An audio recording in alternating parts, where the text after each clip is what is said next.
นะครับดวงนาคนครนะวันนี้เสียเคราะห์แต่งเคราะห์นี่นะครับผมลักๆกสิมีอย่างเนี้ยอาจารย์ก็สิมีเครื่องอยู่เครื่องกินเป็นว่าเครื่องอยู่เครื่องกินเก่ายางข้าวดำข้าวแดงมีหมากคู่บุหรี่นะครับเครื่องกินเครื่องอยู่เฮานี่ล่ะคือปกติใช้ในชีวิตประจำวันแม่นคหรัลับกๆมีอยู่มีหยังพริกเขือปูปลาก็เอาใส่คันมีครับหมากคู่หมากคู่บุบุหรี่หรี่ใส่นะครับผมนะครับมีเคข้าวรื่องดำข้าวแดงข้าวแดข้าวงดำข้าวแดงนี่น่าจะซื้อในเรื่องของล้างหูน้ำแม่เนาะนล่าหูสีครับดำล้างแก่หูล่าดำหูดำล่าหูล้างหูแดแดงงต่างครับๆนะครับก็จริงๆแล้วก็เห็นความเป็นพื้นบ้านเนาะง่ายๆแบบว่าใส่กาบกล้วยใบตองอันนี้บ้านเขามีอยู่แล้วเขาก็เฮ็ดนะครับเตียงเคาะเสียเคาะดังนั้นผู้ใดได้เห็นนะครับก็จำกัดมือว่าอาจารย์อย่างเช่นแบบแต่งก็เคาะเสียเคาะเป็นในเทศกาลนะครับในเทศกาลวันเดือนเอาวันเอาเดือนวันพุธวันเสาร์วันอังคารครับนะครับแล้วแต่ตำรับตำราแต่ละพ่อแม่ครูบาอาจารย์ แต่ละหม่องแต่ละที่ก็บ่คือกันนะครับคำสวดคำทรงก็บ่คือกันนะครับอยู่ที่เจตนาตั้งหลักเนาะแม่นครับเป็นธรรมเนียมเก่ารักษาธรรมเนียมเก่านะครับเฮ็ดง่ายๆก็ได้สิเฮ็ดเครื่องใหญ่ก็ได้เครื่องใหญ่กว่านี้ก็มีแม่นครับเครื่องใหญ่กว่านี้ก็มีนะครับเครื่องครบธงซอธงไส้นะครับต่อเครื่องต่อสตาร์เฮ็ดใหญ่กว่านี้แสดงว่านั่นก็เป็นแบบงานใหญ่เนาะงานใหญ่งานงานพิธีใหญ่งานบ้านงานเมืองนะครับงานบุคคลก็นิยมแต่งแบบเรียบง่ายนะครับครูบาอาจารย์ก็สิมีเครื่องกิริยาเครื่องกินนะครับเครื่องทรงเครื่องกินเครื่องขอการก็คือพิธีกรรมบวงสรวงคล้ายกันนี่ล่ะคือแบบว่าเฮามีเคราะห์เข็นบ่ดีเคราะห์วันเคราะห์เดือนเคราะห์ตัวนอกตัวในเคราะห์เป็นเคราะห์บ่สำบายในอยู่ในคิงเฮาก็แต่งบอกกล่าวองค์เทพเทวดาที่รักษาเฮาประจำราศีประจำวันเกิดของเฮาขอให้อยู่ดีมีแห้งสัพพทุกข์สัพพโศกโรคภัยไข้เจ็บทั้งหลายก็ปัดหายออกไปซามื้อนี้วันนี้ก็แต่งเสียออกเป็นว่าแต่งทรงออกมันเป็นพิธีกรรมครับแล้วก็เป็นขวัญและกำลังใจให้เฮาพร้อมนะครับแสดงว่าปีนึงนี่อย่างขี้ลายเขาต้องเฮ็ดจักเทื่อนึงเฮ็ดจักเทื่อนึงครับเฮ็ดทรงเฮ็ดฮับเฮ็ดทรงแต่งบูชาฮับโศกอีกจังนึงแต่งทรงอีกจังนึงครับแสดงว่ามันก็ต้องแยกกันว่ามื้อนี้เฮาสิแต่งทรงนี่แต่งทรงคือเครื่องที่ยากเครื่องกระทงหนางัวเพิ่นเอิ้นกระทงหนางัวสามเหลี่ยมแต่งทรงแต่งฮับโศกก็คือเครื่องเก่ายางเครื่องกระทงเก่าห้องเก่าลักเก่าบัก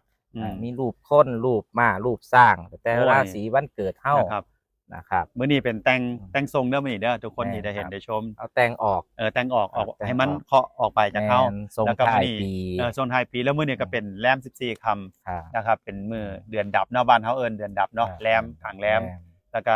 สิ้นเดือน5มื้ออื่นไปก็จะเป็นเดือน6ก็ซึ่งเป็นหน้าฝนเนาะคือว่าอีสานบ้านเฮาถือว่าเป็นหน้าฝนแล้วก็เป็นการแต่งเสียเคาะออกไปนะครับอันนี้การแนะนำเลยนะครับผู้ใดที่สะดวกสบายนะครับใกล้ครูบาอาจารย์ใดก็เฮ็ดครูบาอาจารย์นั่นเนาะนะครับบ่จำเป็นว่าต้องมาทางอาจารย์หรือว่าอาจารย์ต้อมแต่ว่าใกล้ทางไหนสะดวกไหนก็เฮ็ดนะครับแต่ว่าถ้าผู้ใดอยู่ใกล้อาจารย์ก็มาเฮ็ดนำอาจารย์หรืออาจารย์ต้อมนะครับก็เป็นการเสียเคาะปีนึงการนิยมนะครับเฮ็ดสักครั้งนึงเนาะอาจารย์เนาะเป็นขวัญและกำลังใจให้ความสบายใจครับความเชื่อถือพ่อแม่ครูบาอาจารย์เฮาอีสานเฮานะครับบ่ว่าจะอีสานบ่ว่าจะเป็นภาคเหนือก็เฮ็ดคือกันครับแต่ว่าสิเฮ็ดคนละพิธีกรรมนะครับแต่ตามความเชื่อปราชญ์ท้องถิ่นนั้นๆแม่นเพราะว่าทางเหนือเพิ่นก็สิเป็นไม้สามหลักคือกันเนาะมีการแบบว่าสวดกันพิธีเป็นพิธีสงฆ์ก็มีนะครับสงฆ์เพิ่นสวดพระเพิ่นสวดในการเสริมดวงชะตาราศีแล้วก็ผู้ใดที่ได้เฮ็ดนะครับผู้ใดที่ได้ตั้งใจก็ถือว่าเป็นมงคลเนาะเป็นกำลังใจให้กับการใช้ชีวิตเนาะนะครับรักษาธรรมเนียมของพ่อแม่ครูบาอาจารย์ไว้ดังนั้นแล้วก็ดีว่าครับแล้วเคล็ดสำคัญเนี่ยอาจารย์เคล็ดสำคัญนะครับแต่ละสำนักนะครับแต่ละพิธีกรรมพิธีการนี่นะครับนอกจากบูชาเทวดานพเคราะห์แล้วเพิ่นมีบูชาหยังอีกบ่อาจารย์ก็มีตามความเชื่อแต่ละสำนักนะครับก็บูชาเทวดาบูชาพญานาคจังซี่ก็มีนะครับแต่ท้องถิ่นไปอีกเนาะเป็นท้องถิ่นแต่ละท้องถิ่นแต่ละสำนักนะครับการภูมิบ้านภูมิเฮือนจังซี่เนาะแม่นครับแต่งแก้เลี้ยงภูมิพระเขาน้อยบอกกล่าว เลี่ยงเปิดเลี่ยงทรงเลี่ยงขึ้นอีกได้บัดนี้เลี่ยงขึ้นเลี่ยงลงไงอีสานเฮามันมีหลายนะมีหลายแต่ว่ามื้อนี้นี่เป็นการแต่งเสียแต่งทรงนะครับแต่งทรงกระทงหนางัวแต่งทรงนะครับหรือว่านี่แหละลักษณะคล้ายสามเหลี่ยมต่างๆอีพี่ข้างขึ้นเฮาจังแต่งหับโศกบัดนี้หับโศกสินิยมข้างขึ้นนะครับข้างแรมสินิยมแต่งเสียนะครับอย่างมื้อนี้ก็ข้างแรมเฮาก็แต่งเสียไปนะครับต่างๆผู้ใดได้เห็นได้ชมก็ฝากนะครับเฮ็ดจักเครือนึงในชีวิตสักปีละครั้งเนาะแล้วก็คันอีสานเฮาก็นิยมเฮ็ดสงกรานต์เนาะเฮ็ดสงกรานต์เพราะว่ามันเป็นการกล่าวส่งท้ายปี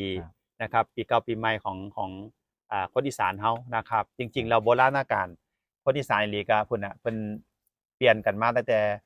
ปลายปีเนาะเขาเอิ้นว่าเดือนอ้ายเนาะจ้ะเนาะเดือนอ้ายเปลี่ยนตั้งแต่พุ่นน่ะมันสิอยู่ประมาณสักธันวาพุ่นได้เดือนอ้ายบางเดือนก็พฤศจิกธันวาเปลี่ยนการนิยมแต่งเสียเคราะห์มาแต่พุ่นล่ะนะครับแล้วก็มานี่ล่ะสุดท้ายเลยสิ้นเดือน5นะครับดังนั้นแล้วผู้ใดได้เห็นได้ชมก็ฝากติดตามครับผม